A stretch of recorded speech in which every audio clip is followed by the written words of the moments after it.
అంబేద్కర్ కోనసీమ జిల్లాలో కలకలం రేగుతోంది. పల్లం గ్రామంలో ప్రబలిన లివర్ ఇన్ఫెక్షన్ల గురించి సంబంధించిన బ్రేకింగ్ చూస్తున్నాం. 2200 మందికి లివర్ టెస్టులు చేశారు వైద్య సిబ్బంది. అందులో 16 మందికి HBsAg సోకినట్లుగా నిర్ధారణ అయింది. అండ్ 9 మందికి HCV సోకినట్లుగా గుర్తించారు వైద్యులు.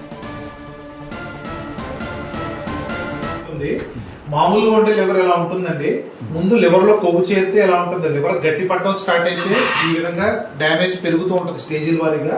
ఫైనల్ గా లివర్ పూర్తిగా పాడైతే సిర్రోసిస్ స్టేజ్ కి వచ్చింది అంటారు, అంటే చివరి స్టేజ్ కి వచ్చినట్టు. ఇంత లివర్ పాడైన తర్వాత నెక్స్ట్ మిగిలేదు ఇంకా క్యాన్సర్ కణితులు రావడం లివర్ లో.